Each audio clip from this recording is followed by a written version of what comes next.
Hey everyone, welcome to week two. You have done a lot in the first week. I really appreciate all of the hard work that everyone has put into it. The introductions were incredibly interesting to read. This class really has a lot of variety in who is in the class and different interests and what you hope to get out of the class. And I really appreciate all of you for sharing and making an effort that way. So I am looking forward to getting into the second week. This is the only week in the semester where we're going to deviate from the book. So what we'll be doing is focusing on physical exercise and activity. You'll have a little bit of content to watch and listen to, and then you'll have an exercise lab, and then we'll move into a couple other assignments. But you won't have any reading in the book this week, so that is kind of nice. You'll just have other things that you have to do, but it is a little bit more interactive as far as what you'll have to do. So this week, as always, you'll have this area in the week that shows exactly what you need to do. So there's a couple different uh, podcasts and videos that I would like you to listen to and watch. So these areas right here, and then you'll have your exercise lab week. So we'll go ahead and click into that and it will show you. So this takes you to another link. Oh, okay. So sorry about that. All you have to do is I just refreshed the page. I was just not expecting it to pop up with it not allowing the website. So this is the aerobic exercise prescription components. And so this website, it's really, really, it's a good program, or it's a good website to build a program. Um, One of the most important uh, health studies. Sorry, that sentence was bad. One of the most important things you can do for your health is aerobic exercise. And this is really to strengthen your cardiovascular system. And really, this website was put together by people who, this is their field. And so they can really identify what different fitness tests are and different goals and create those, really what a good method is. So weightlifting is still very important. It's not to say it's not, but one of the things that we can do to, decrease morbidity is really working on that aerobic exercise. So this just is a good website to look through, and it's gonna really identify and help you see, different levels that you may have, different percentages of intensity, and this is, something for you to look at and consider as you're going through the fitness lab. So when we go through here, so this website is that aerobic activity planning. And then this is the actual fitness lab itself. So you'll click on this and it will take you to the McGraw-Hill Connect site. And I'll go ahead and show you some of these things that you'll be doing. And there's some questions that it's not necessarily intuitive as far as getting to all of the questions. So I'll just make sure that you guys are aware of, when it is actually ending. So the first two are matching. So you'll go through that and you'll go through the questions. And so you'll go through the matching and really, this is when it's important to know what different types of exercises are. Then you'll actually get into assessing your own current level. So the important thing that you'll want to do is make sure that you are scrolling down through absolutely all of them. Okay, so it ends with section 6. So don't stop after 4. You have to go all the way down and scroll down to the bottom. And then it's more of a reflection piece that you'll have to do. Okay, so that's the lab. It will take a while. I would probably budget about 2 hours for this. It may take longer or less time. It just, depends on your current level, how much time you dedicate to it. But that really is the big project because you have no reading this week. So the other thing is this class is there's an ethic component to it, as we've talked about. And so you really are going to look at your own ethical approaches, and then you'll have a reflection. So I'll show you the survey first. So it's going to do a download. So you'll have to allow it if you have your pop-up blocks or something, you'll have to allow it to open. And then what you'll do is, if it will, oh, this laptop doesn't have Microsoft Word. Okay, so what you have to do is you're going to have a Likert scale of 1 through 6, or 0 through 6. So these are very broad statements. I understand they're broad. That's the point. It means you could, depending on each situation, you could take it one way or the other, but you really need to make a decision, and 0 to 6, whether you strongly disagree or strongly agree with a statement. So when this pops up, the result page is automatically going to pop up. So you want to make sure you're clicking over to the survey side.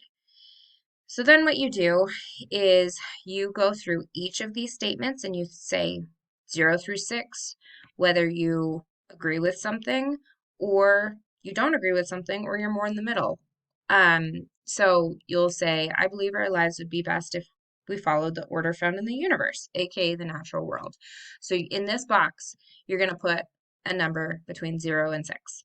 So same with all of these down here. So there's quite a few questions you'll have to go through. There's 32.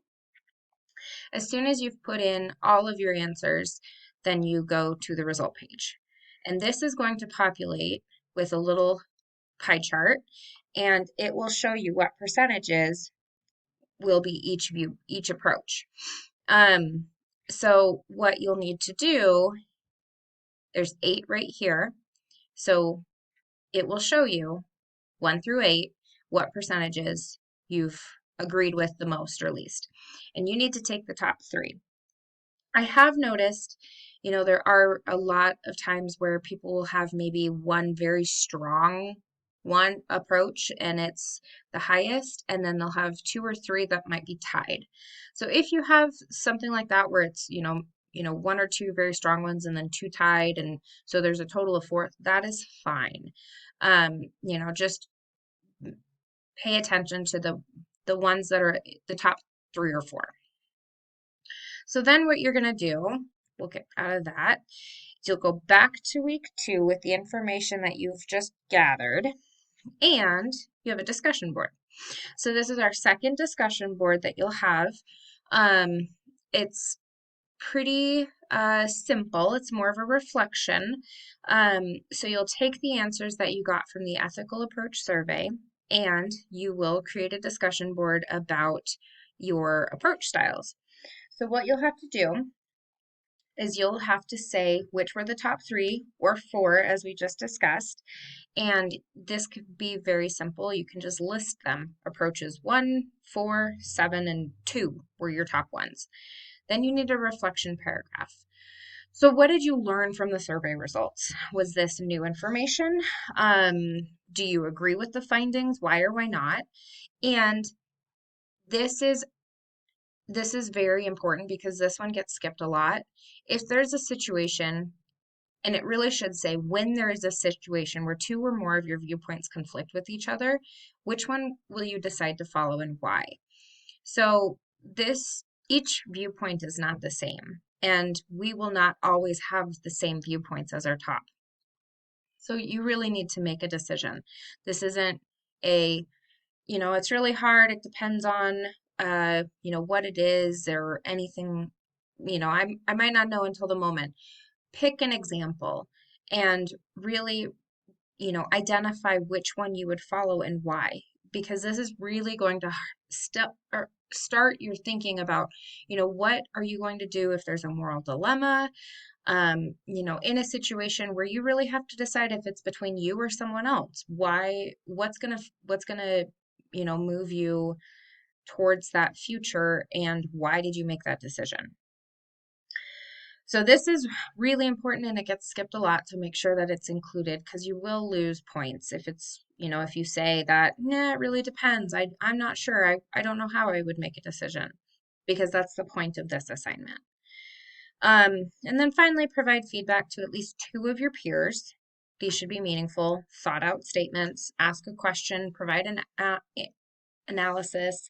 Don't just say, wow, that's a, good point, or I didn't think about it like that, or I agree with you. It has to be more intentional and meaningful than that. Okay, so that's the discussion board, and then this is part 2 of the sleep series, which I highly recommend that you listen to as a podcast. There's one more part after this, so we'll have that next week. And then finally, we have our behavior change project. So hopefully everyone did step 1 this week. We're going to be working on step 2.